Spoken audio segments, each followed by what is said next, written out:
Hello everyone, welcome back to pharmacy India. आज के इस सेशन में हम बात करने वाले हैं माइक्रोबायोलॉजी के टॉप 15 टॉपिक्स के बारे में। मींस कि टॉप 15 टॉपिक्स क्या क्या हो सकते हैं माइक्रोबायोलॉजी से, जो कि आगे जाकर हमें अपकमिंग जीपैट 2023 एग्जाम में बहुत हेल्पफुल होने वाले हैं, जो कि होने वाला है 22 मई को। तो उसमें ऐसे कौन से हमें टॉपिक्स पढ़ने चाहिए जो हम कह सकते हैं कि लास्ट टाइम पर हमें काफी हेल्पफुल हो सकते हैं। ऐसे टॉप 15 टॉपिक्स के बारे में आज इस सेशन में, यानी कि आज के इस लाइव क्लास में हम बात करेंगे। तो जल्दी से जुड़ जाइए सेशन में, आगे कंटिन्यू करते हैं, फिर आज की क्लास स्टार्ट करते हैं। आज के सेशन में हम क्या करने वाले हैं, टॉप 15 टॉपिक्स आज के इस सेशन में हम डिस्कस करेंगे, जो कि है माइक्रोबायोलॉजी सब्जेक्ट के, जो आगे चलकर हमारे को जीपैट 2023 एग्जाम में बहुत हेल्पफुल होने वाले हैं। तो चलिए शुरू करते हैं। तो सबसे पहले हम बात करते हैं कि जो हमारी क्लास है वो टॉप 15 टॉपिक्स पे है, जो कि होने वाली है माइक्रोबायोलॉजी सब्जेक्ट से। ठीक है, तो जो सबसे पहले बात आती है इंट्रोडक्शन ऑफ माइक्रोबायोलॉजी, यानी कि माइक्रोबायोलॉजी क्या होता है। अगर मैं आपके सामने ये वर्ड लाता हूं माइक्रोबायोलॉजी, तो इसमें भी आपके 3 वर्ड बन जाते हैं। अगर आप इसको ब्रेक करेंगे इस पूरे माइक्रोबायोलॉजी वर्ड को, तो इसमें से भी 3 शब्द आपके सामने निकलकर आएंगे। सबसे पहला आएगा माइक्रो। माइक्रो का मतलब स्मॉल, यानी कि सबसे छोटा, जिसे आप कहते हैं छोटा। तो micro means small. Next word आएगा बायो। बायो का मतलब होता है लाइफ, यानी कि लिविंग ऑर्गेनिजम्स। जितने भी हमारे जीवाणु पदार्थ होते हैं, जीवाणु ऑर्गेनिजम्स होते हैं जो जीते हैं, इनकी जिंदगी होती है, उसे हम कहते हैं बायो। और लास्ट वर्ड आ जाता है लॉगी। लॉगी का मतलब टू स्टडी, यानी कि पढ़ना। तो जो माइक्रोबायोलॉजी वर्ड है, इसमें से भी 3 वर्ड हमारे अलग हो जाते हैं। Micro means small, bio means life या फिर लिविंग, और लॉगी मीन्स स्टडी। तो मतलब ऐसे स्मॉल ऑर्गेनिजम्स के बारे में पढ़ना, ऐसे स्मॉल ऑर्गेनिजम्स की स्टडी करना जो कि लिविंग ऑर्गेनिजम्स होते हैं, जो कि लाइफ जीते हैं, अपनी जिंदगी जी रहे होते हैं, उनके बारे में स्टडी करना, ऐसे छोटे छोटे सब्सटेंसेस या छोटे छोटे ऑर्गेनिजम्स की, उसे हम कहते हैं माइक्रोबायोलॉजी। आगे चलते हैं। अब सबसे पहले बात आती है कि माइक्रोबायोलॉजी बेसिकली है क्या। तो अभी बताया माइक्रोबायोलॉजी यानी कि जो छोटे छोटे ऑर्गेनिजम्स होते हैं, जो लिविंग ऑर्गेनिजम्स होते हैं, उनकी स्टडी करना। तो ये छोटे छोटे ऑर्गेनिजम्स कौन से हैं, इन्हें कहते हैं हम माइक्रोब्स, या फिर इन्हें कहते हैं हम माइक्रो ऑर्गेनिजम्स। ठीक है बच्चों, माइक्रो ऑर्गेनिज्म, जिन्हें आप माइक्रोब्स के नाम से भी जान सकते हैं। तो ये ऐसे ऑर्गेनिजम्स होते हैं जिनका साइज होता है बहुत छोटा। इतने छोटे होते हैं कि आप इनको बिना माइक्रोस्कोप के नहीं देख सकते हैं। आपको माइक्रोस्कोप की रिक्वायरमेंट लगेगी, आप अपनी इंसानी आंखों से इन ऑर्गेनिजम्स को नहीं देख पाएंगे। साथ ही साथ माइक्रोबायोलॉजी में हम स्टडी करते हैं माइक्रो ऑर्गेनिजम्स की, जिनका बेसिकली कह सकते हो कि ऐसे ऑर्गेनिजम्स जिनका डायमेंशंस जो होते हैं वो माइक्रोस्कोपिक होते हैं, मतलब कि जिन्हें आप अपनी इंसानी आंखों से नहीं देख पाएंगे।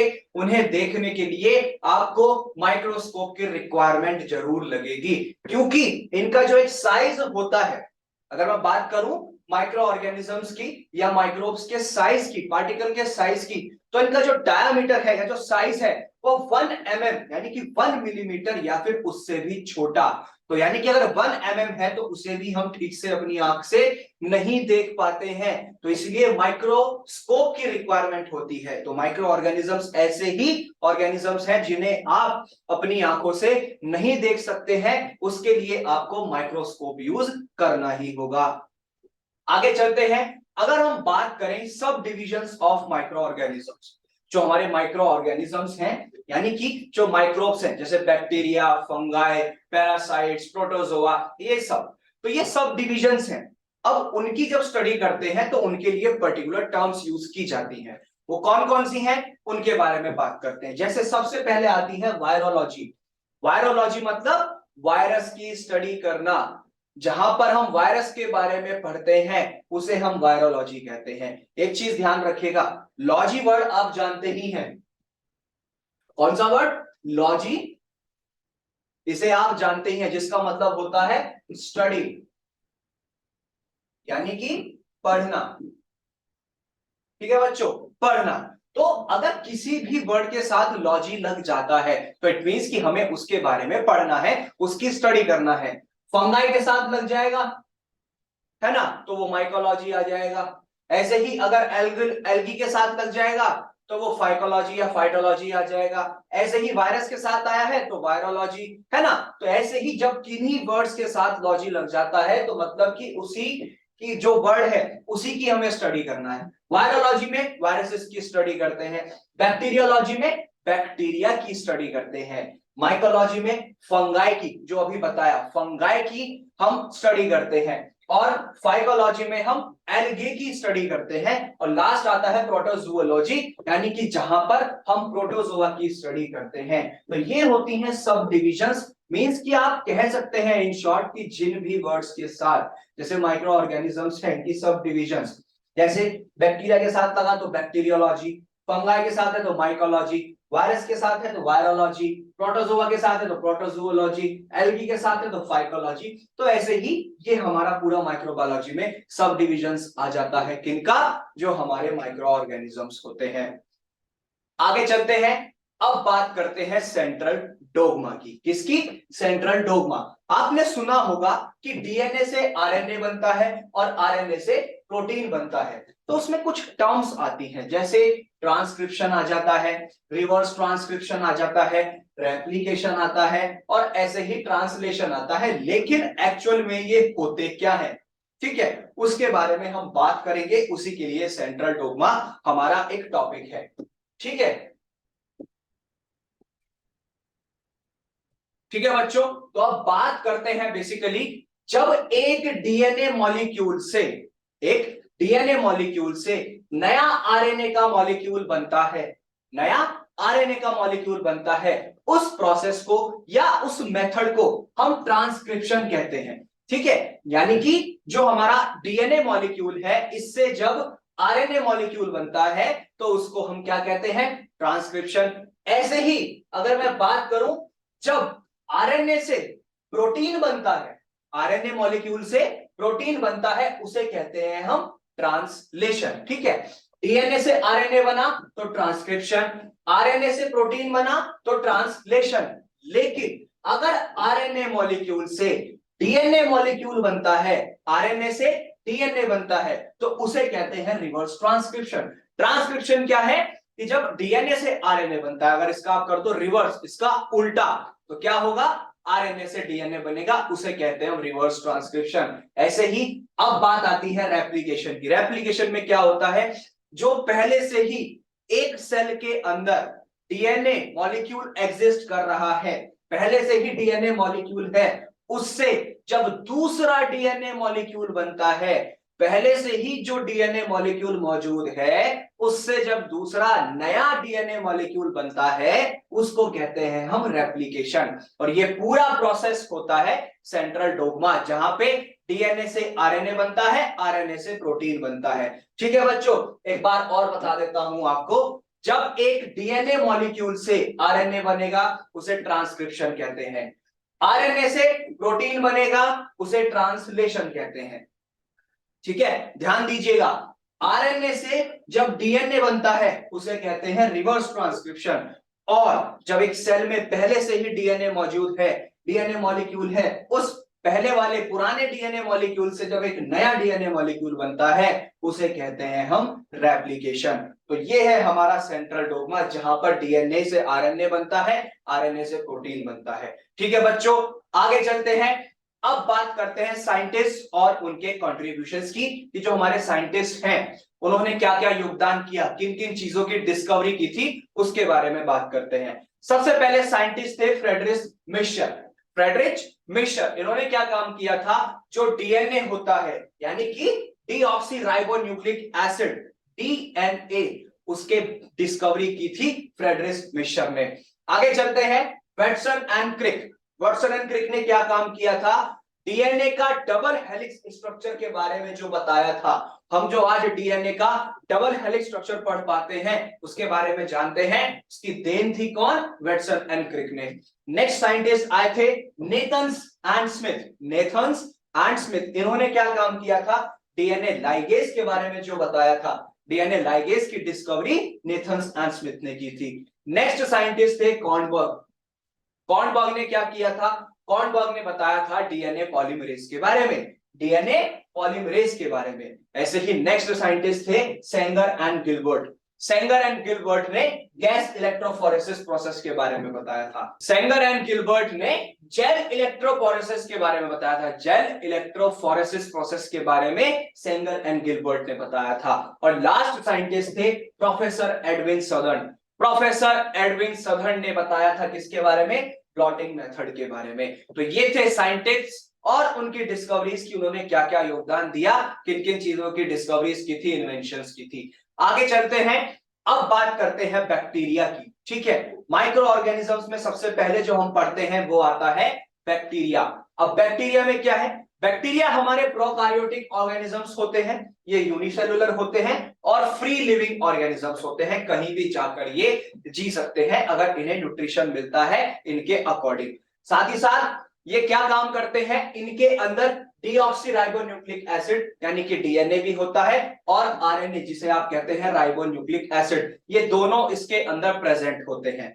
साथ ही साथ ये वाटर में भी हो सकता है, सॉइल में हो सकता है, हवा में यानी कि एयर में, खाने में यानी कि फूड जो होता है, या जितना भी हमारा एनवायरनमेंट है, अगर इसे न्यूट्रिशन मिल जाता है अपने अनुसार जो भी इसे चाहिए अपने न्यूट्रिशन में, तो ये पनप जाता है, स्प्रेड होता चला जाता है बहुत इजीली। नेक्स्ट आता है बैक्टीरिया सेल जो होती है बेसिकली अगर उसका रेप्लिकेशन होगा तो वो बाइनरी फिजन के द्वारा होता है। बैक्टीरिया का रेप्लिकेशन बाइनरी फिजन के द्वारा होता है। तो ये हमारा एक इंट्रोडक्शन होता है बैक्टीरिया का। ठीक है, आगे चलते हैं, अब बात करते हैं क्लासिफिकेशन ऑफ बैक्टीरिया की, कि बैक्टीरिया का क्लासिफिकेशन क्या कहता है।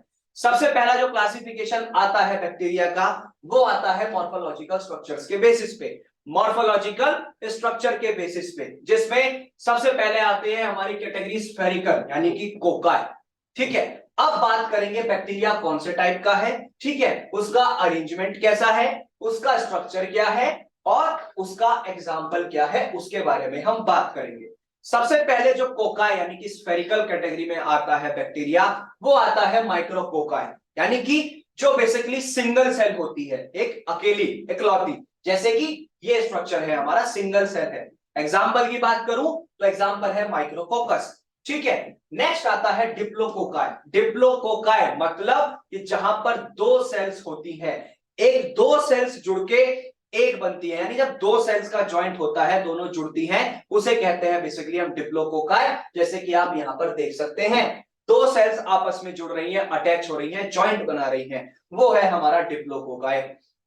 बात करें एग्जाम्पल की तो स्ट्रेप्टोकोकस निमोनिया, स्ट्रेप्टोकोकस निमोनिया ये हमारा एग्जाम्पल है डिप्लोकोकाई का। नेक्स्ट आता है स्ट्रेप्टोकोकाई।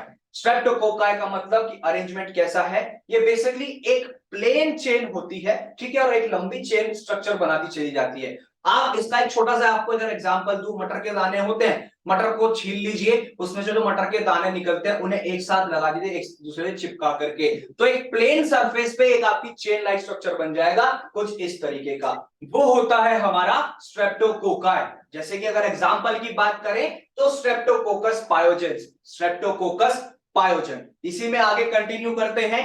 नेक्स्ट कैटेगरी जो आती है वो है हमारी टेट्राकोकाई।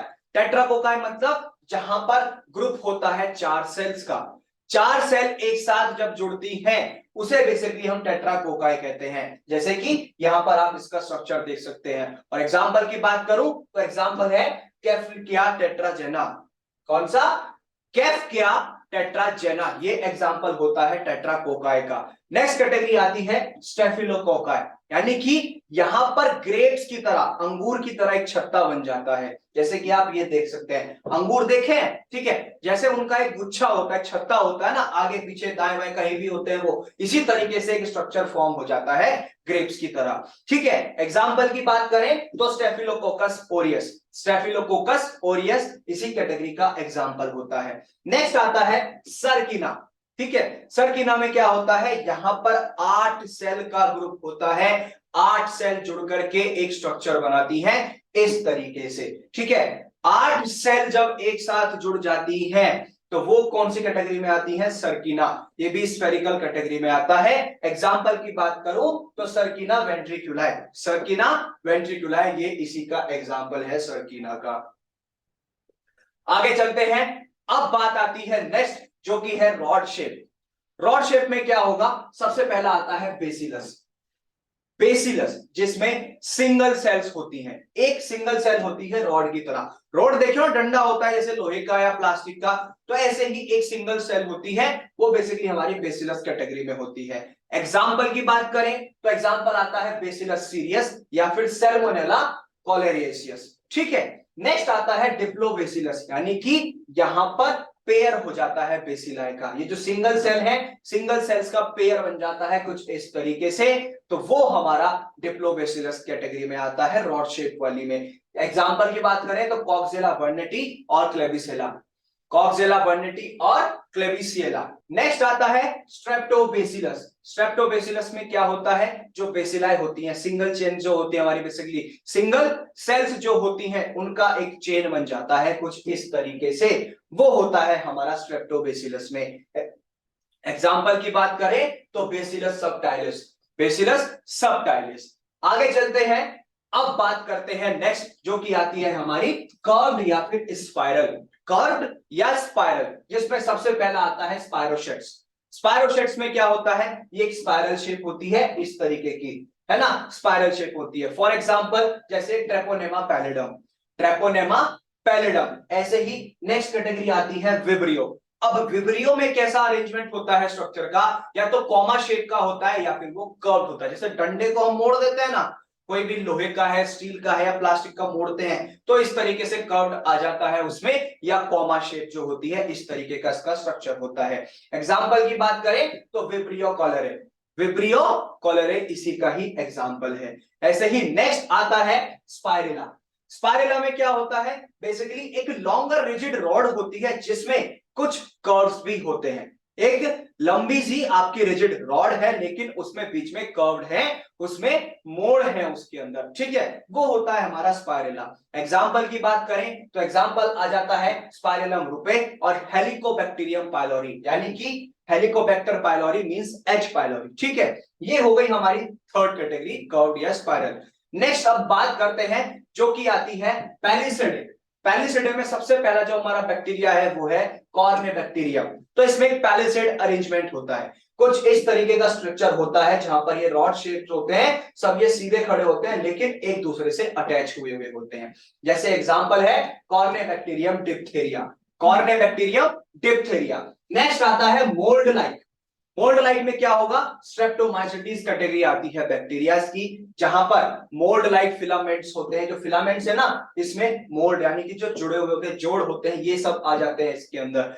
एग्जाम्पल की बात की जाए तो एग्जाम्पल है स्ट्रेप्टोमाइसिटीज ग्रीसियस, स्ट्रेप्टोमाइसिटीज ग्रीसियस ये इसी का एग्जाम्पल है। आगे चलते हैं, अब बात आती है नेक्स्ट जो कि है हमारे एक्टिनोमाइसिटीज, ठीक है। अभी तक 5 कैटेगरी पढ़ी हमने मॉर्फोलॉजिकल स्ट्रक्चर्स में। नेक्स्ट आती है एक्टिनोमाइसिटीज।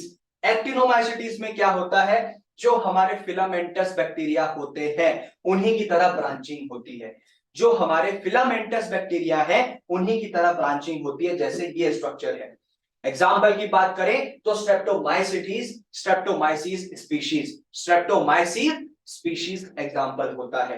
और लास्ट आता है माइकोप्लाज्मा, माइकोप्लाज्मा जिसमें इसका कोई भी एक आप कह सकते हो कि एक स्टेबल मॉर्फोलॉजिकल स्ट्रक्चर नहीं होता है, जितने भी ये बैक्टीरियाज होते हैं इस कैटेगरी के माइकोप्लाज्मा के, इनका किसी का भी सेम मॉर्फोलॉजिकल स्ट्रक्चर नहीं होता है। एग्जाम्पल की बात करें तो एग्जाम्पल है इसका माइकोप्लाज्मा हेमोफिलस। माइकोप्लाज्मा हेमोफिलस ये इसका एग्जाम्पल होता है माइकोप्लाज्मा का।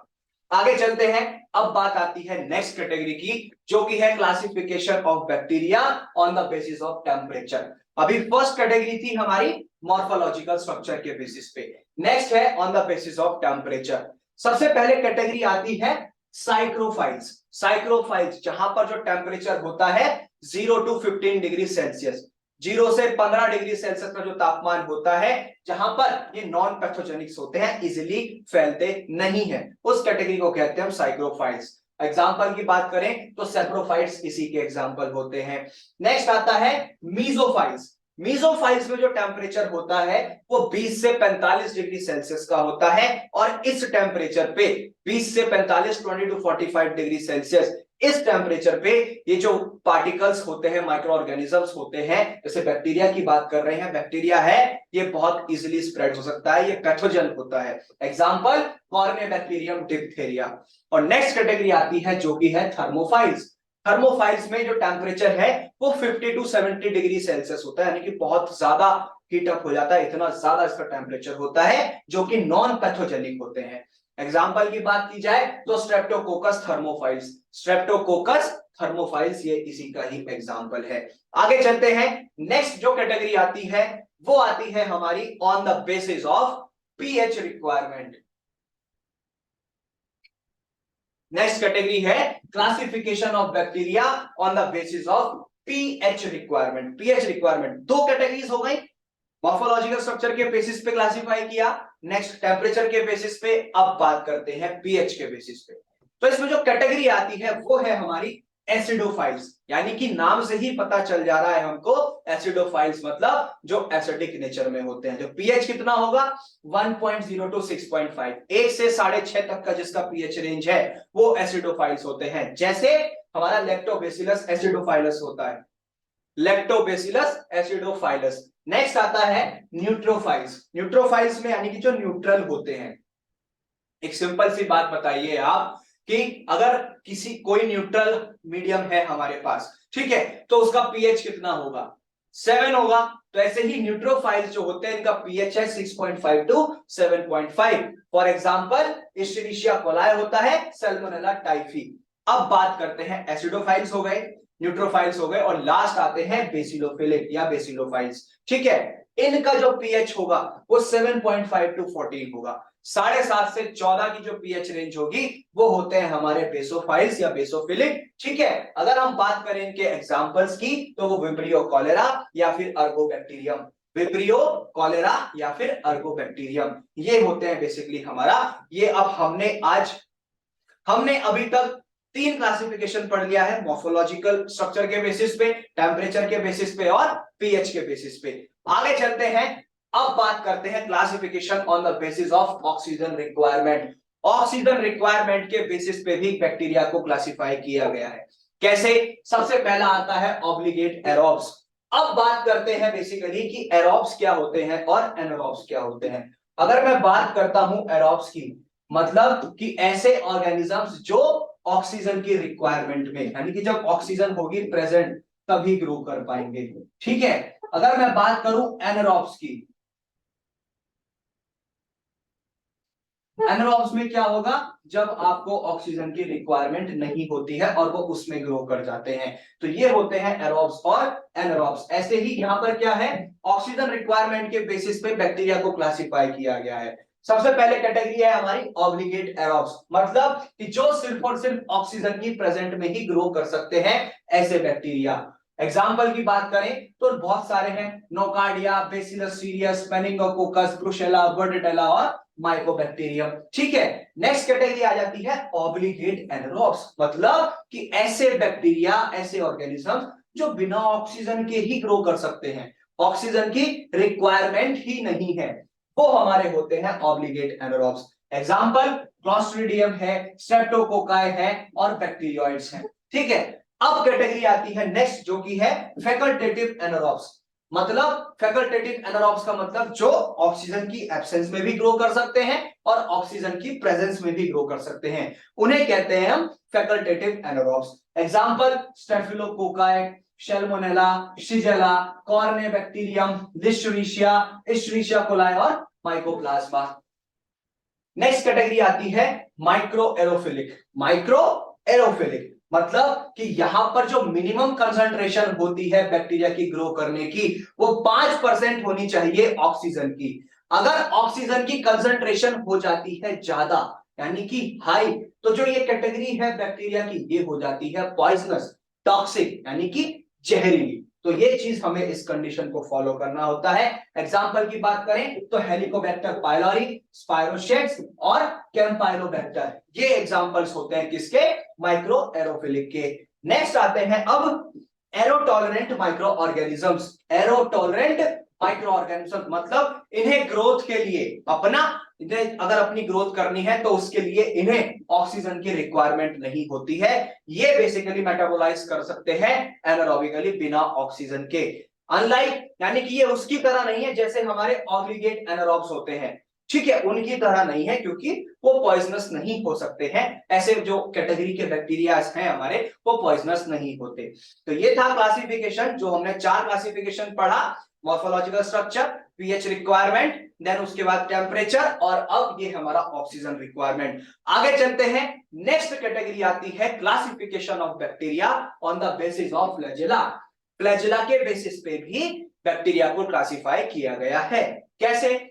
सबसे पहले जो कैटेगरी है फ्लैजेला की वो है मोनोट्रिकस, मतलब कि बैक्टीरियल सेल के ऊपर जब सिर्फ और सिर्फ एक सिंगल फ्लैजेला प्रेजेंट होता है, इस तरीके से पूरी बैक्टीरियल सेल के सरफेस पे सिर्फ और सिर्फ एक ही फ्लैजेला प्रेजेंट हो, उसे कहते हैं मोनोट्रिकस। एग्जांपल है सुडोमोनास, स्पाइरलम या विब्रियो कोलेरे। नेक्स्ट कैटेगरी आती है लोफोट्रिगोम्स। लोफोट्रिकस कह सकते हो या लोफोट्रिगोम्स कह सकते हो, जिसमें बैक्टीरियल सेल के एक एंड पर ही 2 या 2 से ज्यादा फ्लैजिला प्रेजेंट होता है। बैक्टीरियल सेल के एक एंड पर, इस तरीके से एक सिरे पर बैक्टीरियल सेल है, उसके किसी भी एक एंड पर 2 या 2 से ज्यादा फ्लैजिला प्रेजेंट होंगे, उसे कहते हैं लोफोट्रिकस या फिर लोफोट्रिगोम्स। एग्जांपल है सुडोमोनास फ्लोरेसेंस, सुडोमोनास फ्लोरेसेंस। एम्फिट्रिकस मतलब कि बैक्टीरियल सेल के दोनों ही एंड पर एक या एक से ज्यादा फ्लैजिला प्रेजेंट हो, इस तरीके से वो होते हैं हमारे एम्फिट्रिकस। एग्जांपल की बात की जाए तो एक्वा, स्पाइरलम, सर्पेंस और ऐसे ही नाइट्रोसेमाइन्स, ये हमारे एग्जांपल होते हैं एम्फिट्रिकस के। और लास्ट जो कैटेगरी आती है वो आती है पेरिट्रिकस। पेरिट्रिकस मतलब कि बेसिकली फ्लैजिला पूरे सरफेस पे प्रेजेंट होता है बैक्टीरियल सेल के। बैक्टीरियल सेल जो है हमारी, उसकी पूरी सरफेस पे अगर फ्लैजिला प्रेजेंट है, उस कैटेगरी को कहते हैं हम पेरिट्रिकस। एग्जांपल की बात की जाए तो इश्चरीशिया कोलाई होता है, क्लोस्ट्रिडियम होता है और सैल्मोनेला टाइफी। तो ये था पूरा क्लासिफिकेशन जो 5 कैटेगरी में डिवाइड किया गया है, ठीक है, जिसमें हमारा सबसे पहले था मॉर्फोलॉजिकल स्ट्रक्चर के बेसिस पे, नेक्स्ट टेम्परेचर के बेसिस पे, उसके बाद पीएच रिक्वायरमेंट, देन उसके बाद ऑक्सीजन रिक्वायरमेंट और लास्ट में हमारा on the basis of flagella. तो ये था हमारा पूरा क्लासिफिकेशन ऑफ बैक्टीरिया। आगे चलते हैं, अब बात करते हैं कि कंपैरिजन यानी कि डिफरेंशिएट करना है हमें ग्राम पॉजिटिव बैक्टीरिया और ग्राम नेगेटिव बैक्टीरिया में, ठीक है। सबसे पहले स्टार्ट करते हैं उनकी कैटेगरी से या उनकी हम कह सकते हैं प्रॉपर्टीज से, जैसे number of layers. Gram positive bacteria में एक लेयर होती है, लेकिन ग्राम नेगेटिव बैक्टीरिया में 2 लेयर्स होती हैं, पहला डिफरेंस। दूसरा थिकनेस, मोटापा। यहां ग्राम पॉजिटिव में थिक यानी कि मोटा होता है, जिसका साइज है 20 से 50 mm, और वहीं पर ग्राम नेगेटिव बैक्टीरिया बहुत पतला होता है, जिसका साइज है 8 से 10 mm। 2 डिफरेंस। नेक्स्ट है आउटर मेम्ब्रेन। आउटर मेम्ब्रेन ग्राम पॉजिटिव बैक्टीरिया में एब्सेंट होती है, यहां नहीं होती, ठीक है जी, लेकिन ग्राम नेगेटिव बैक्टीरिया में प्रेजेंट होती है। तो 3 डिफरेंस हुए।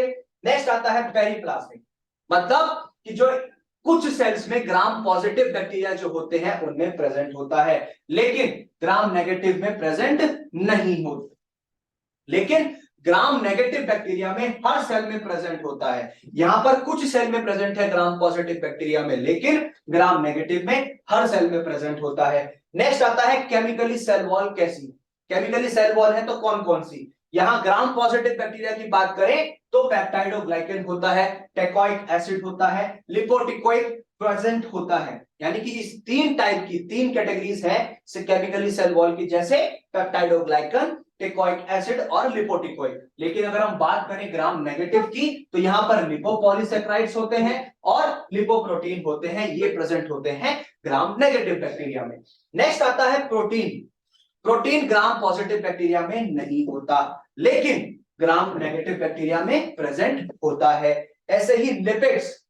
लिपिड्स की अगर हम बात करें तो ग्राम पॉजिटिव बैक्टीरिया में ग्राम नेगेटिव बैक्टीरिया के कंपैरिजन में बहुत कम होते हैं, लेस होते हैं, लेकिन ग्राम नेगेटिव बैक्टीरिया में ज्यादा है। ऐसे ही परमिएबिलिटी की बात करें तो परमिएबिलिटी ग्राम पॉजिटिव बैक्टीरिया की ज्यादा होती है, लेकिन इसकी कम होती है ग्राम नेगेटिव बैक्टीरिया की। और जो लास्ट डिफरेंस है वो है रेजिस्टेंस। ग्राम पॉजिटिव बैक्टीरिया का रेजिस्टेंस कम होता है as compare to gram negative bacteria. तो ये था पूरा हमारा डिफरेंशिएशन किसके बीच में, ग्राम पॉजिटिव बैक्टीरिया और ग्राम नेगेटिव बैक्टीरिया के बीच में। आगे चलते हैं। अब बात आती है ग्रोथ फेज ऑफ बैक्टीरिया, कि बैक्टीरिया का ग्रोथ फेज कैसा होता है। जब भी आप एक फ्रेशली प्रिपेयर कल्चर मीडिया के अंदर बैक्टीरिया को इनोकुलेट करते हैं उसकी ग्रोथ के लिए, तो वो एक बहुत ही टिपिकल ग्रोथ कर्व शो करता है, जैसे कि आप देख सकते हैं यहां पर। ठीक है, लैग फेज आएगा सबसे पहला, इनिशियल फेज जो है, उसके बाद लॉग फेज, उसके बाद स्टेशनरी फेज और लास्ट में आ जाएगा डेथ या फिर डिक्लाइन फेज। ठीक है, इस तरीके से ग्रोथ स्टार्ट होती है। सर अब ये बताइए कि जो ये ग्राफ है इस तरीके का, ये क्या दर्शा रहा है, क्या शो कर रहा है? लेग फेज का क्या मतलब है, लॉग फेज का क्या मतलब है, स्टेशनरी फेज का क्या मतलब है, डेथ या फिर डिक्लाइन फेज का क्या मतलब है, इसके बारे में बताइए।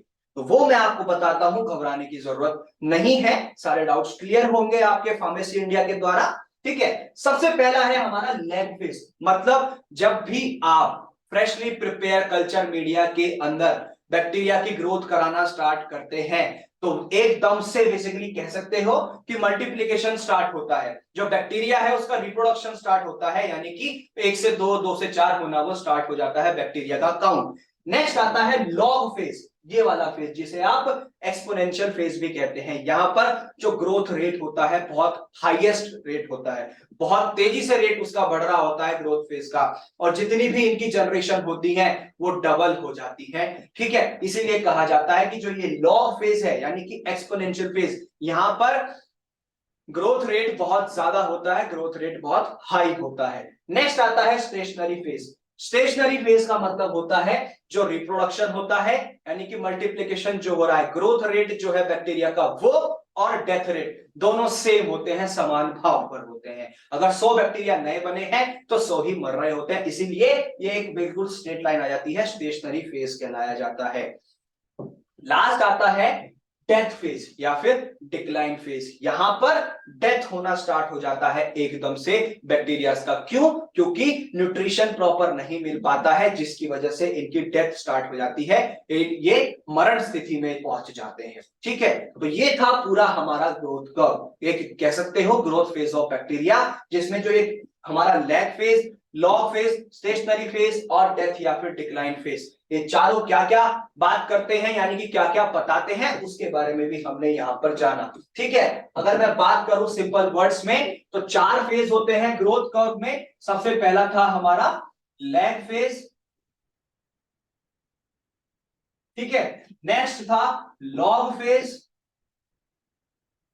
उसके बाद था हमारा स्टेशनरी और लास्ट में था डेथ फेज। ठीक है, अगर मैं बात करूं लॉग फेज की तो यहां पर क्या होता है, यहां पर आप कह सकते हो ग्रोथ रेट स्टार्ट हो जाता है।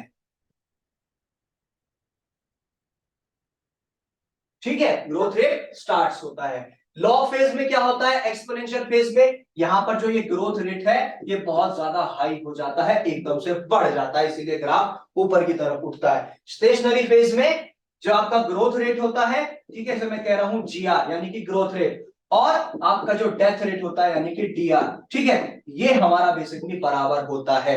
मींस कि जितना ही ग्रोथ रेट होगा उतना ही डेथ रेट भी होगा। और लास्ट में क्या होता है, डेथ फेज में न्यूट्रिशन की कमी हो जाती है, न्यूट्रिशन ठीक से नहीं मिल पाता है बैक्टीरियाज को, इसीलिए इनका डेथ यानी कि डिक्लाइन रेट स्टार्ट हो जाता है बैक्टीरिया का, उसे हम कहते हैं बेसिकली डिक्लाइन फेज या फिर डेथ फेज। ठीक है, तो ये था पूरा ग्रोथ फेज ऑफ बैक्टीरिया। आगे चलते हैं, अब बात करते हैं नेक्स्ट टॉपिक जो कि है हमारा कल्चर मीडिया। ठीक है, कल्चर मीडिया में क्या होता है बेसिकली आप जानते ही हैं, जब भी एक मीडिया, ऐसा मीडिया हमें बनाना है, आर्टिफिशियली से प्रिपेयर करते हैं जिसमें हम माइक्रो ऑर्गेनिजम्स जैसे बैक्टीरिया होता है उसकी ग्रोथ करा सके, उसे हम कहते हैं कल्चर मीडिया। तो ये मीडिया एक आर्टिफिशियली प्रिपेयर किया जाता है जिसके अंदर वेरियस न्यूट्रिएंट्स होते हैं, उनका मिक्सचर होता है, जहां पर आप ग्रोथ करा सकते हो, मल्टीप्लिकेशन करा सकते हो माइक्रो ऑर्गेनिजम्स का।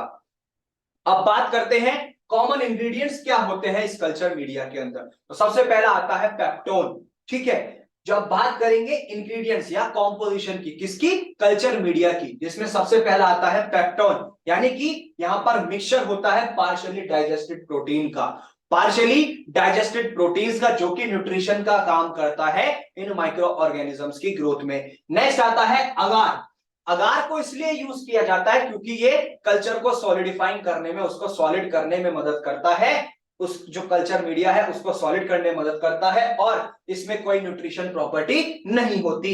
नेक्स्ट आता है अदर्स में, कह सकते हो मीट एक्सट्रैक्ट डालते हैं या ईस्ट एक्सट्रैक्ट डालते हैं, ब्लड डाल सकते हैं या सीरम, जिससे कि एक जो ग्रोथ रेट है वो अच्छे से हो सके। और लास्ट में है पीएच, जिसमें हमें पीएच 7.4 मेंटेन करना होता है। ठीक है, आपने अगर कल्चर मीडिया देखा हो तो कल्चर मीडिया की अगर मैं बात करूं तो कुछ इस तरीके का आपने देखा होगा अपनी लैब्स में। और साथ ही साथ जो मेन पॉइंट है वो है टेम्परेचर, जहां पर आपको टेम्परेचर रखना होता है 37.4 डिग्री सेल्सियस। तो ये है हमारा कल्चर मीडिया, एक आर्टिफिशियल मीडिया हम प्रिपेयर करते हैं जिसके अंदर हम माइक्रो ऑर्गेनिजम्स की ग्रोथ करा सके, उनका मल्टीप्लिकेशन करा सके। उसके इंग्रेडिएंट्स में पेप्टोन यूज किया जाता है जो कि न्यूट्रिशन का काम करता है, अगार यूज किया जाता है जो कल्चर मीडिया को सॉलिडिफाइंग करने में मदद करता है, ऐसे ही अदर्स में मीट एक्सट्रैक्ट या ईस्ट एक्सट्रैक्ट यूज करते हैं, ब्लड यूज कर सकते हैं, सीरम यूज कर सकते हैं जिससे कि ग्रोथ रेट अच्छा हो सके, वाटर यूज किया जाता है, ऐसे ही पीएच हमें मेंटेन करना होता है 7.4 और टेम्परेचर मेंटेन करना होता है 37.4 डिग्री सेल्सियस। ठीक है, आगे चलते हैं, अब बात करते हैं नेक्स्ट टॉपिक की जो कि है हमारा, अगर हम बात करें किसकी, रिप्रोडक्शन ऑफ बैक्टीरिया। ठीक है, अभी बैक्टीरिया की बात चल रही थी, वो क्या होता है उसके बारे में पढ़ा, उसके क्लासिफिकेशन के बारे में पढ़ा, 5 कैटेगरी में उसे क्लासिफाई किया हुआ है। ठीक है, ऐसे ही कल्चर मीडिया के बारे में पढ़ा। अब बात करते हैं इसके रिप्रोडक्शन की कि बैक्टीरिया का रिप्रोडक्शन कैसे होता है। तो इसमें 3 फेजेस होते हैं, ट्रांसडक्शन मेथड से हो सकता है, ट्रांसफॉर्मेशन मेथड से हो सकता है और कॉन्जुगेशन मेथड से हो सकता है। इन 3 मेथड से बैक्टीरिया का रिप्रोडक्शन पॉसिबल है। ठीक है, इन्हीं मेथड से हो पाता है। जैसे सबसे पहले हम बात करते हैं ट्रांसडक्शन की, यहां पर क्या होगा, बैक्टीरियोफेज जो होते हैं। अब बैक्टीरियोफेज क्या होते हैं, ये वायरसेस होते हैं।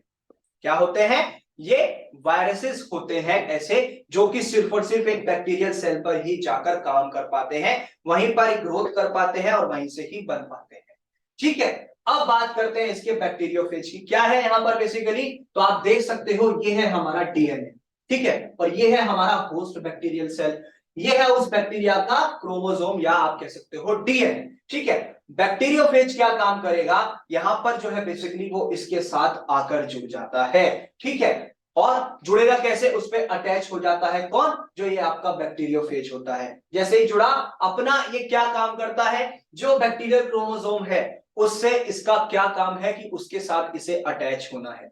कैसे, पहले यहां से ये इंजेक्ट करना स्टार्ट कर देता है, किसको, जो इसका आप कह सकते हो कि इसका जो अपना एक डीएनए होता है, डोनर डीएनए जो है बेसिकली वो। ठीक है, तो यहां पर ये अंदर घुस जाता है सेल में। उसके बाद क्या होगा, ये जो फेजेस हैं, ठीक है, ये वायरोलेंट फेज हो जाते हैं, यानी कि ये डिस्ट्रीब्यूट होना स्टार्ट हो जाते हैं। स्टेप 4 में आप कह सकते हो बेसिकली ये जो सेल्स हैं, ये जो बैक्टीरियोफेजेस हैं, ये नई नई सेल्स बनाना स्टार्ट कर देते हैं, किसमें, थर्ड स्टेप और फोर्थ स्टेप में। उसके बाद क्या होगा, जब ये नई सेल्स बनना स्टार्ट हो जाती हैं तो फिफ्थ और सिक्स्थ स्टेप में जो ये ट्रांसडक्शन फेज होता है, यहां पर ये अपना डीएनए, जो डोनर डीएनए है इन बैक्टीरियोफेजेस का, उसको इंसर्ट करना स्टार्ट करते हैं, उसको अंदर डालना स्टार्ट करते हैं, ठीक है। और लास्ट में क्या होगा, जो बैक्टीरियम क्रोमोसोम था उसके साथ वो ट्रांसड्यूस यानी कि उसके साथ जुड़ जाता है कुछ इस तरीके से, तब जाकर के बेसिकली ट्रांसडक्शन हो पाता है।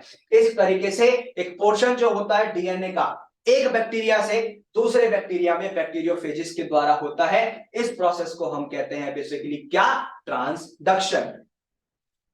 अगर मैं आपको बताऊं एक सिंपल लैंग्वेजेस में, तो इस तरीके से हमारा बेसिकली फ्लो चार्ट की फॉर्म में ऐसे चलता है इसका, किसका, रिप्रोडक्शन एक बैक्टीरिया का। ये बैक्टीरियल सेल है, ठीक है, ये बेसिकली एक हमारा बैक्टीरियल क्रोमोसोम है, और ये बैक्टीरियोफेजिस का ये डीएनए है।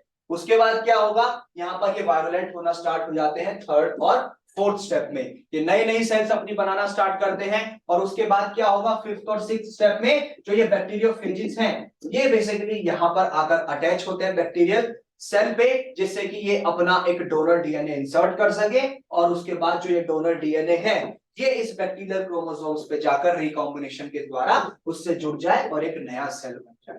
तो ये होता है हमारा ट्रांसडक्शन, ठीक है।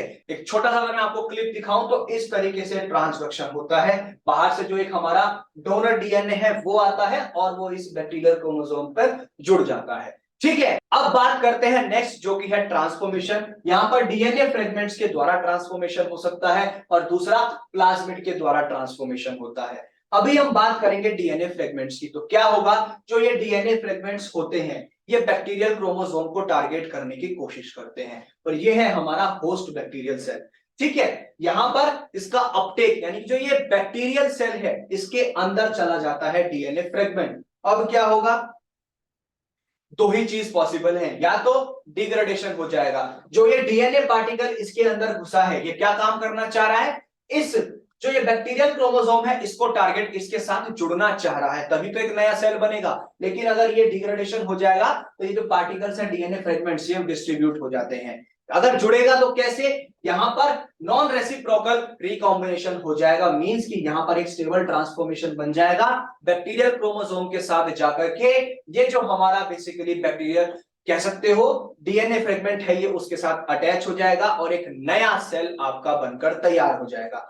प्लाज्मिड्स में भी सेम ही होता है, ये बैक्टीरियल क्रोमोसोम है, यहां पर जैसे ही बेसिकली आपका प्लाज्मिड अंदर जाता है, या तो डिग्रेड हो जाएगा, और अगर जुड़ेगा तो इसके साथ अटैच हो जाएगा और एक स्टेबल ट्रांसफॉर्मेशन बना लेगा। छोटा सा वीडियो क्लिप आपके सामने डाला है।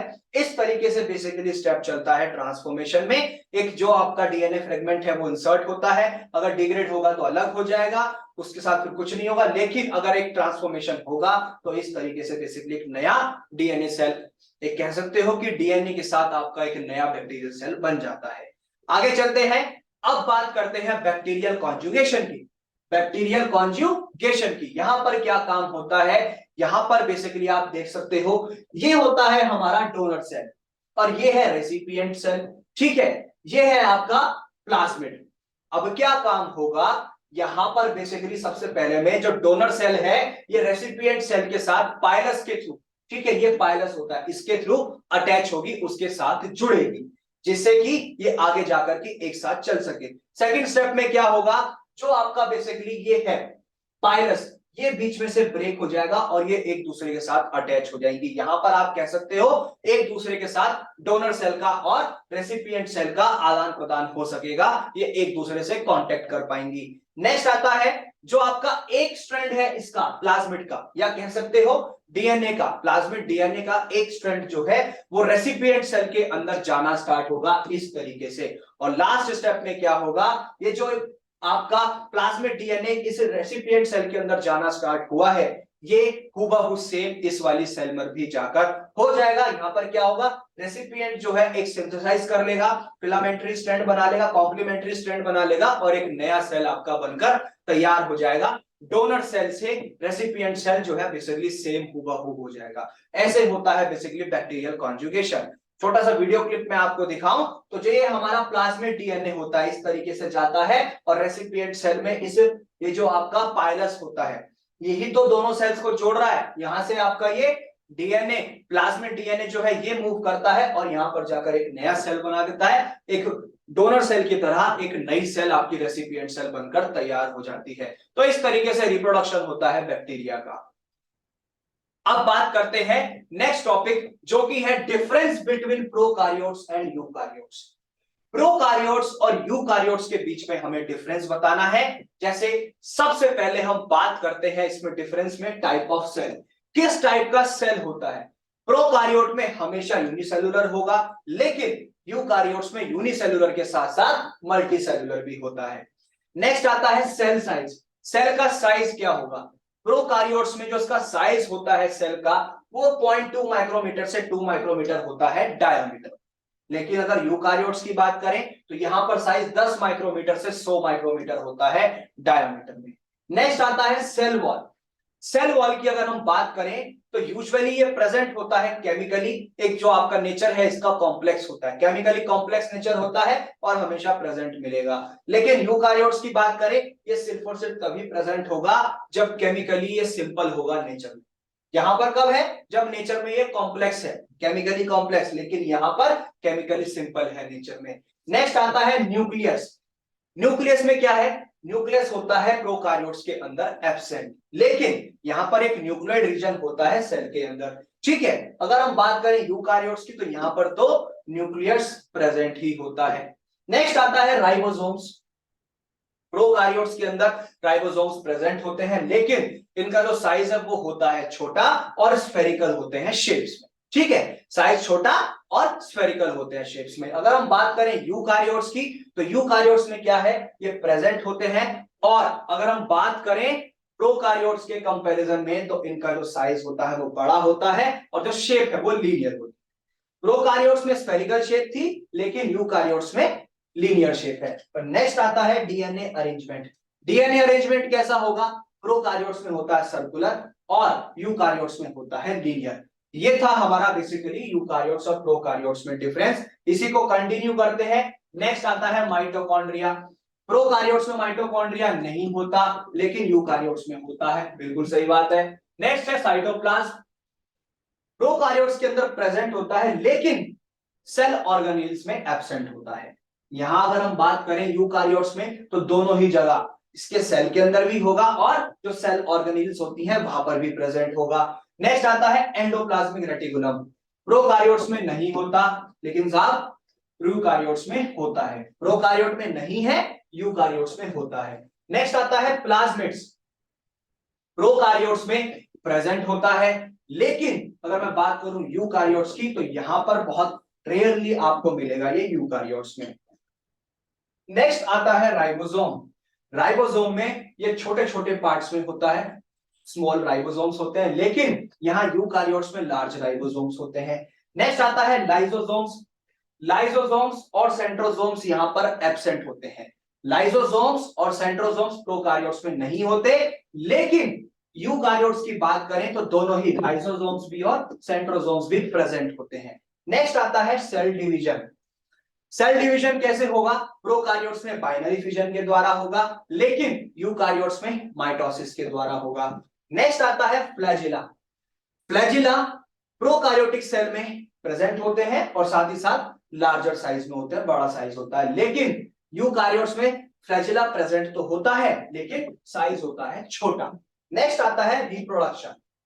रिप्रोडक्शन मेथड कैसा है, रिप्रोडक्शन कैसे होगा, प्रोकार्योट्स में एसेक्सुअल होता है और यूकार्योट्स में सेक्सुअल होता है। आगे चलते हैं, एग्जाम्पल की बात करते हैं। तो प्रोकार्योट्स में बैक्टीरिया और आर्चेक ले सकते हैं, ये एग्जाम्पल होता है। यूकार्योट्स में हमारा प्लांट होता है और एनिमल सेल होता है। ठीक है, प्लांट है और एनिमल सेल। और एक चीज ध्यान रखिएगा, यूकारियोट्स में जो रिप्रोडक्शन है सेक्सुअली तो होता ही होता है, लेकिन ये एसेक्सुअली भी रिप्रोड्यूस कर सकते हैं। आगे चलते हैं, अब बात करते हैं नेक्स्ट टॉपिक की, जो कि है disease and causative agents. Disease and causative agents, ठीक है, ये क्वेश्चन आया था जीपैट 2017 में, 18 में और 19 में भी। जैसे सबसे पहले डिजीज है टेटनस। पॉजिटिव एजेंट क्या है इसका? Clostridium tetani. और इंक्यूबेशन क्या होता है? 3 से 21 दिन का होता है। इसके डिस्कवर थे कौन? आर्थर निकोबियर। नेक्स्ट आता है बॉटुलिज्म, तो इसमें क्लोस्ट्रिडियम बॉटुलिनम होता है पॉजिटिव एजेंट। नेक्स्ट है लेप्रोसी, यहां पर माइकोबैक्टीरियम लेप्रे होता है। ब्रुसेलिस होती है जो कि ब्रुसेला पॉजिटिव एजेंट है। ऐसे ही गैस गैंग्रीन, जिसमें क्लोस्ट्रिडियम परफ्रिंजेंस होता है पॉजिटिव एजेंट। नेक्स्ट है डिप्थेरिया, यहाँ पर कॉर्ने बैक्टीरियम डिप्थेरिया इसका पॉजिटिव एजेंट होता है। ऐसे ही tuberculosis, mycobacterium tuberculosis is the positive agent of tuberculosis. Pneumonia की बात करें तो निमोनोकोकाई। एपिडेमिक टाइफस की बात करें तो रिकेट्सिया प्रोवेज़की। ऐसे ही वूपिंग कफ की बात करें तो बोर्डेटेला पर्ट्यूसिस। नेक्स्ट है कॉलेरा। कॉलेरा में कौन सा पॉजिटिव एजेंट है? Vibrio cholera.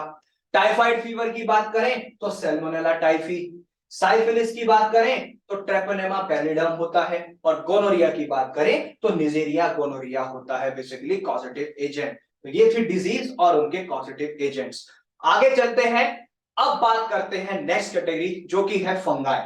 फंगाई क्या होता है? बेसिकली ये एक ऐसा किंगडम है, यूजुअली आपको मल्टीसेलुलर यूकारियोटिक ऑर्गेनिजम्स होते हैं। मल्टीसेलुलर यूकारियोटिक ऑर्गेनिजम्स होते हैं जो हेटेरोट्रोफ्स होते हैं, और साथ ही साथ ये जो होते हैं बेसिकली बहुत इंपॉर्टेंट रोल प्ले करते हैं किसमें? जब भी एक साइक्लिंग चल रही होती है हमारे इकोसिस्टम में। इकोसिस्टम में जो न्यूट्रिशन साइकिल है उसमें बहुत ही अहम किरदार निभाता है फंगाई, ठीक है। कैरेक्टरिस्टिक्स की बात करें फंगाई की बेसिकली, तो यहां पर अगर हम बात करें, अगर जहां पर फंगाई की स्टडी करते हैं उसे कहते हैं माइकोलॉजी, ठीक है भाई। जहां पर फंगाई की बात हो रही है, फंगाई की स्टडी करेंगे तो उसे क्या कहेंगे? माइकोलॉजी। ऐसे जो फंगाई होते हैं ये यूकारियोटिक होते हैं, नॉन मस्कुलर होते हैं, नॉन मोटाइल होते हैं और हेटेरोट्रोपिक एजेंट्स होते हैं। ये क्या हेटेरोट्रोपिक ऑर्गेनिजम्स होते हैं। ऐसे ही इनकी जो सेल वॉल्स होती हैं वो प्रेजेंट है। फिलामेंटस स्ट्रक्चर होता है जो कि स्पोर्स प्रोड्यूस कर सकता है इस तरीके से, ठीक है। आगे चले तो सेल वॉल होती है इसके अंदर जो कि बनी हुई है किसकी? शिटिन सेलुलोज की, जो कि है हेमीसेलुलोज का पार्ट। शिटिन सेलुलोज की इनकी सेल वॉल बनी हुई होती है। रिप्रोडक्शन कैसे होगा? या तो बडिंग से होगा या फिर इनके अंदर स्पोर फॉर्मेशन होगा, तभी इनका रिप्रोडक्शन हो पाता है। नेक्स्ट आता है फंगाई के अंदर क्लोरोफिल प्रेजेंट नहीं होता है। फंगाई के अंदर कमी होती है क्लोरोफिल की, और जिसकी वजह से ये फोटोसिंथेसिस प्रोसेस फॉलो नहीं कर पाते हैं। साथ ही साथ फंगाई जो है अपना खाना स्टोर करके रखता है स्टार्च की फॉर्म में, ठीक है। फंगाई जो फंजाई है ये अपना खाना, अपना फूड स्टोर करके रखता है स्टार्च की फॉर्म में। आगे चलते हैं, नेक्स्ट कहता है इसका जो एक ऑप्टिमम टेम्परेचर होता है वो 22 से 30 डिग्री सेल्सियस का होता है, जो कि सेप्रोफाइट्स और कह सकते हो 30 से 37 डिग्री सेल्सियस के जैसे पैरासाइट्स होते हैं, ये होता है बेसिकली फंगाई के अंदर। और लास्ट में हम बात करें तो इसके पीएच की तो 5.6 3.8 टू 5.6 हो सकती है, जो कि फंगाई की ग्रोथ में हेल्प करती है, ठीक है। आगे चलते हैं, अब बात करते हैं क्लासिफिकेशन ऑफ फंगाई की, कि फंगाई का क्लासिफिकेशन क्या है। सबसे पहला आता है based on mode of nutrition. Nutrition के बेस पर इसे जो है क्लासिफाई किया गया है। तो अगर न्यूट्रिशन के बेसिस पे क्लासिफाई करें फंगाई के किंगडम को तो ये 3 ग्रुप्स में आता है। सबसे पहला है सैप्रोफाइटिक, जहां पर जो फंगाई को ऑब्टेन कर सकते हो न्यूट्रिशन के द्वारा, कैसे? जब आप उसको खाना खिला दें, कैसे? उसे डेड ऑर्गेनिक सब्सटेंसेस दे दीजिए।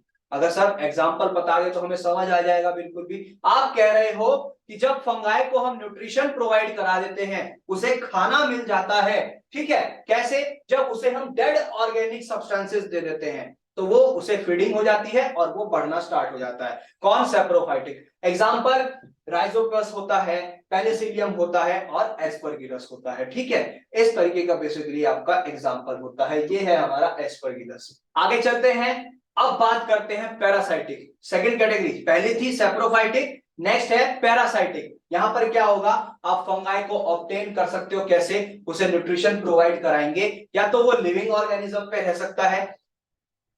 कैसे लिव करेगा, कैसे रहेगा, लिविंग ऑर्गेनिजम्स के ऊपर ये स्टे करता है, चाहे वो प्लांट है या वो एनिमल्स है, और वहीं से उन्हीं से ही अपना न्यूट्रिशन ये एब्जॉर्ब करता है, सींचता है उस पर्टिकुलर होस्ट के ऊपर से, चाहे वो पौधा है या पेड़ है, प्लांट है या फिर वो एनिमल है। जैसे कि टेफ्रीना होता है और पकीनिया होता है, आप देख सकते हो ये टेफ्रीना है और ये पकीनिया है, ये एनिमल स्किन है उसके ऊपर प्रेजेंट है, और ये आपका बेसिकली टेफ्रीना है। एनिमल में सबसे सटीक एग्जांपल दूं तो क्रोकोडाइल्स, है ना।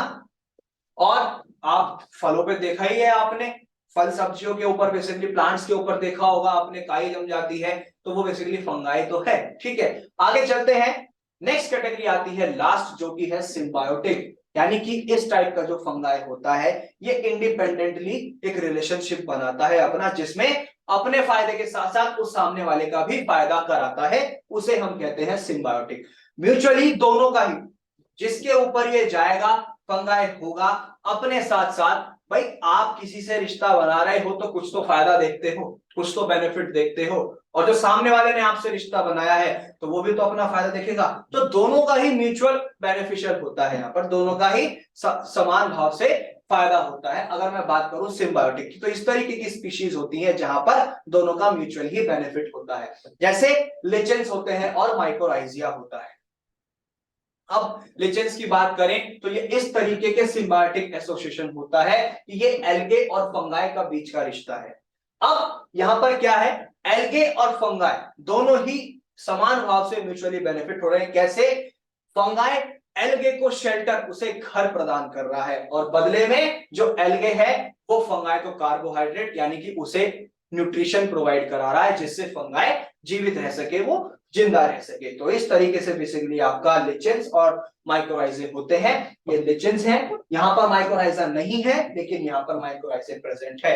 तो इस तरीके का बेसिकली ये अभी जो हमने पढ़ा ये था फंगाई और उसका क्लासिफिकेशन। आगे चलते हैं, अब बात आती है नेक्स्ट टॉपिक की, जो कि है वायरस। आप इतना तो जान ही गए हैं कि जिस भी वर्ड के साथ अगर लॉजी वर्ड आ जाता है यानी कि टू स्टडी, तो हम उसी की स्टडी करते हैं। जैसे वायरस के साथ अगर लॉजी वर्ड आता है तो वो हो जाता है वायरोलॉजी, मतलब जहां पर हम वायरसेस के बारे में पढ़ते हैं, उनकी स्टडी करते हैं। ऐसे ही नेक्स्ट, ये बेसिकली हमारे इंट्रासेलुलर पैरासाइट्स होते हैं, कौन, जो वायरस होते हैं। उसके बाद आता है कि इसके अंदर वायरस का जो एक मॉलिक्यूल होता है या जो वायरस पार्टिकल होता है, उसके अंदर या तो डीएनए होगा या आरएनए होगा, यानी कि या तो डीऑक्सीराइबोन्यूक्लिक एसिड होगा या फिर राइबोन्यूक्लिक एसिड होगा, दोनों में से एक ही होगा उसके न्यूक्लियस में। साथ ही साथ जो सबसे बड़ा वायरस होता है वो होता है मिमी वायरस, जिसका साइज होता है 300 नैनोमीटर यानी कि 300 नैनोमीटर। साथ ही साथ अब बात आती है स्मॉलेस्ट वायरस की, भाई जब सबसे बड़ा वायरस है तो सबसे छोटा वायरस भी होता होगा, तो उसमें बेसिकली सर्को वायरस होता है, सिंगल स्ट्रैंडेड डीएनए कहलाता है। तो ये था वायरस का इंट्रो पार्ट। अब बात करते हैं क्लासिफिकेशन ऑफ वायरस की। तो जो वायरस का क्लासिफिकेशन है, सबसे पहले कैटेगरी आती है डबल स्ट्रैंडेड डीएनए, जिसमें 4 फैमिलीज आती हैं। सबसे पहली है पेपाइलोमा वायरसेस, जिसमें एचपीवीज होने के चांसेस हो जाते हैं। एडिनोवायरसेस, जहां पर एडिनोवायरस हो जाता है। ऐसे ही हर्पीस वायरस, जिसमें HSV1 एंड 2, साथ ही साथ VZV, EBV और CMV। और नेक्स्ट है इस कैटेगरी में, फैमिली में आता है पॉक्स वायरस, जिससे स्मॉल पॉक्स होने के चांसेस होते हैं, जिसे हम कहते हैं वेरियोला और वैक्सीनिया। नेक्स्ट आता है सिंगल स्ट्रैंडेड डीएनए, जिसमें फैमिली की बात करें तो पैरोवायरसेस। ठीक है, एग्जांपल की बात की जाए तो पैरोवायरसेस ही होता है। नेक्स्ट आता है डबल स्ट्रैंडेड आरएनए, इसमें जो फैमिली है वो है रियोवायरसेस की, जिससे रोटावायरसेस होता है। अब बात करते हैं पॉजिटिव सिंगल स्ट्रैंडेड आरएनए की, जिसमें सबसे पहला है पिकॉर्ना वायरस, जिसमें पोलियो वायरस हो सकता है, राइनो वायरस हो सकता है, हेपेटाइटिस ए हो सकता है। कोरोना वायरस की बात करें तो सार्स हो जाता है। टोगा वायरसेस की बात करें तो रुबेला हो जाता है। ऐसे ही नेक्स्ट आता है फ्लेवी वायरसेस, जिसमें येलो फीवर, वेस्ट नाइल और हेपेटाइटिस सी होने के चांसेस बढ़ जाते हैं। अब बात आती है नेगेटिव सिंगल स्ट्रैंडेड आरएनए की, जिसमें सबसे पहले फैमिली है रेप्टोवायरसेस, जिसमें रेबीज होने के चांसेस होते हैं। पैरामिक्सोवायरसेस जिसमें मेजल्स और मम्स होता है। ऑर्थोमिक्सोवायरस की बात की जाए तो इन्फ्लुएंजा ए और बी होता है। बनिया वायरस की बात की जाए तो फेंटा वायरस हो सकता है। एरेना वायरस की बात की जाए तो लासा होता है। और लास्ट आता है फिलोवायरसेस जिससे इबोला और मार्बर्ग होने के चांसेस होते हैं। नेक्स्ट आते हैं आरएनए रिवर्स ट्रांसक्रिप्टेज और आरएनए आरएनए रिवर्स ट्रांसक्रिप्टेज और डीएनए रिवर्स ट्रांसक्रिप्टेज, दोनों में ही फैमिली है रेट्रोवायरसेस। और एग्जांपल की बात करें तो एचआईवी और एचटीएलवी होने के चांसेस बढ़ जाते हैं। आगे चलते हैं। नेक्स्ट टॉपिक कहता है बेसिकली हमारा कि अब बात करेंगे हम कि वायरस डिजीज कौन सी होती है और उससे कॉजेटिव एजेंट क्या हो सकता है। तो सबसे पहला जो वायरस है हमारा वो है एडिनो वायरस, जिससे क्या होता है रेस्पिरेटरी ट्रैक्ट इंफेक्शन में हो सकता है वायरस और ये कंजक्टिविटिस कर सकता है। नेक्स्ट आता है अर्बो वायरस, जिससे येलो फीवर हो सकता है, डेंगू फीवर हो सकता है और टेंडली फीवर हो सकता है। नेक्स्ट आता है एनसी वायरस यानी कि लिम्फोसाइटिक क्रियोमेनिंजाइटिस। लिम्फोसाइटिक क्रियोमेनिंजाइटिस ये हो सकता है। कोरोना वायरस क्या करता है हमारे रेस्पिरेटरी ट्रैक्ट में हो सकता है और जीआईटी ट्रैक्ट में यानी कि गैस्ट्रोइंटेस्टाइनल ट्रैक्ट में हो सकता है। हर्पीस की बात करें तो हर्पीस सिंप्लेक्स हो सकती है, जैसे कोल्ड सोर या चिकन पॉक्स हो सकता है। पेपोवा वायरस की बात करें तो पेपाइलोमा हो सकती है। पैरामिक्सो वायरस की बात करें तो मेम्स हो सकता है, मेजल्स हो सकता है, न्यूकैसल्स हो सकते हैं। अब बात आती है पिकोरोना वायरसेस की। इसमें बहुत ही बड़ा ग्रुप होता है वायरस का, जिसके अंदर पोलियोमाइलाइटिस हो सकती है एंड एपिडेमिक माइल्जिया हो सकता है, कॉमन कोल्ड हो सकता है राइनो वायरस की वजह से, और एनिमल्स के फुट और माउथ में यह वायरस हो सकता है। ऐसे ही पॉक्स वायरस की बात करें तो रेस्पिरेटरी ट्रैक्ट इंफेक्शन हो सकता है और डायरिया हो सकता है। रेट्रोवायरस की बात करें तो एड्स हो सकता है और रेब्डो वायरस की बात करें तो रेबीज हो सकती है। तो ये है वायरसेस और उनके ये है डिजीजेस जो वायरस से हो जाती हैं और उनके कॉजेटिव एजेंट्स। आगे चलते हैं। अब बात करते हैं डिसइंफेक्टेंट्स की। इसको अमूमन आपने सभी ने यूज किया है, इसके बारे में जानते भी होंगे, लेकिन मेडिकल टर्म्स में या हम फार्मेसी में क्यों पढ़ते हैं उसकी बात करते हैं। तो डिसइंफेक्शन होता है ये एक ऐसा प्रोसेस है जहां पर जो माइक्रो ऑर्गेनिजम्स होते हैं या तो उनको हम खत्म कर देते हैं या फिर उनको निकाल देते हैं यानी कि रिमूव कर देते हैं, लेकिन वो हमारी सेहत पे हमारी हेल्थ पे असर ना करे, उसका गलत प्रभाव ना पड़े, वो हमें हमारे शरीर पर नुकसानदायक ना हो, या जिस भी सब्सटेंस पर हम इसे यूज कर रहे हैं, ऑब्जेक्ट पर यूज कर रहे हैं, उसे खतरा ना हो। Specially micro organisms, except micro organism, सिर्फ और सिर्फ माइक्रो ऑर्गेनिज्म पर असर होना चाहिए, बाकी और किन्हीं चीजों पर नहीं।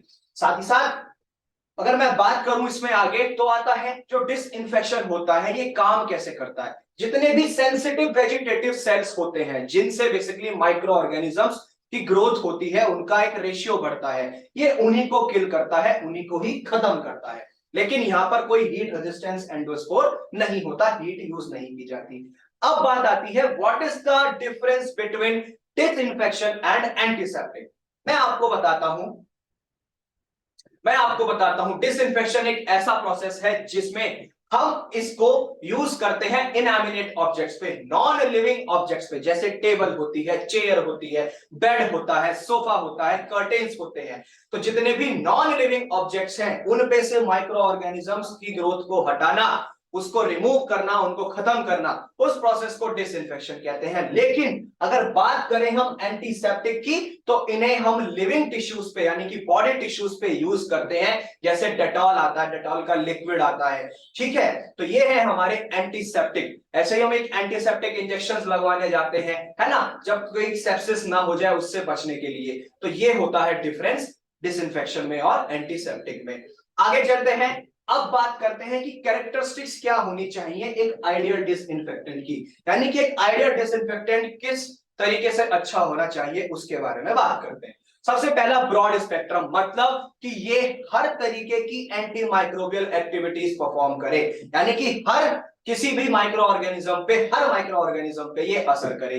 नेक्स्ट आता है फास्ट एक्टिंग, जैसे ही आप इसको अप्लाई करें ये तुरंत अपनी रैपिड किलिंग स्टार्ट कर दे। बिना किसी संकोच के तुरंत ये बस माइक्रो ऑर्गेनिजम्स को किल करना स्टार्ट कर दे।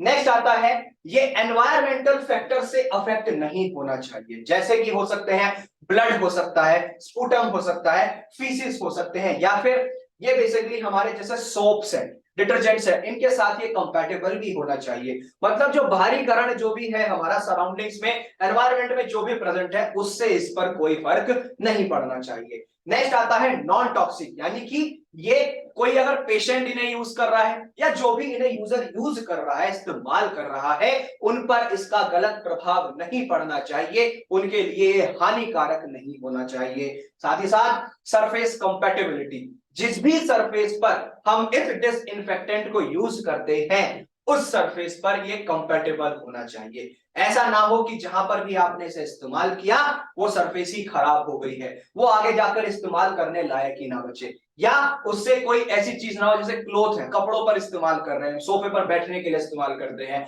अगर उस पे वो कंपैटिबल नहीं हुआ तो उससे चांसेस हो सकते हैं कि वो माइक्रो ऑर्गेनिजम्स की ग्रोथ ठीक से, माइक्रो ऑर्गेनिज्म ठीक से नहीं नष्ट हो पाए हैं, मर नहीं पाए हैं, रिमूव नहीं हो पाए हैं, तो वो हमारे पर आकर अटैक कर सकते हैं।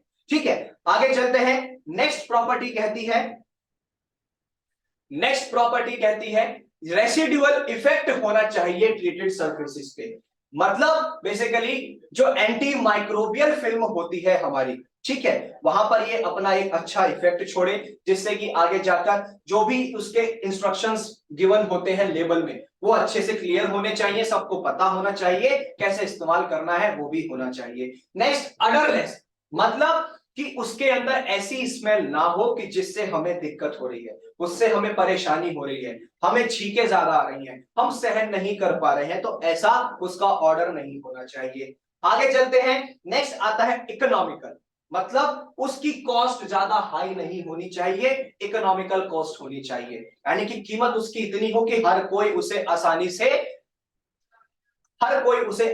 अफोर्ड कर सके, हर कोई उसे ले सके, ऐसा ना हो कोई इससे वंचित रह जाए। मतलब इमरजेंसी में ही यूज करना होता है डिसइंफेक्टेंट, उस टाइम पर भी वो अगर उसे यूज नहीं कर पाएगा इंसान तो गलत है, मतलब कि कॉस्ट उसकी हाई नहीं होनी चाहिए। साथ ही साथ नेक्स्ट आता है सॉल्युबिलिटी, पानी के अंदर ये सॉल्युबल होना चाहिए, मतलब कि पानी के अंदर ये डिसॉल्व हो जाना चाहिए, जैसे ही इसे अगर पानी के अंदर डाला जाए, जैसे डेटॉल होता है। ठीक है, अब ये था पूरा हमारा आज का सेशन, जिस क्लास के अंदर हमने पढ़ा बेस्ट 15 टॉपिक्स, यानी कि टॉप 15 टॉपिक्स ऑफ माइक्रोबायोलॉजी, जो आगे चलकर 22 मई को यानी कि जीपैट 2023 के एग्जाम में आपके लिए बहुत हेल्पफुल होने वाले हैं, आपके लिए मददगार साबित होने वाले हैं।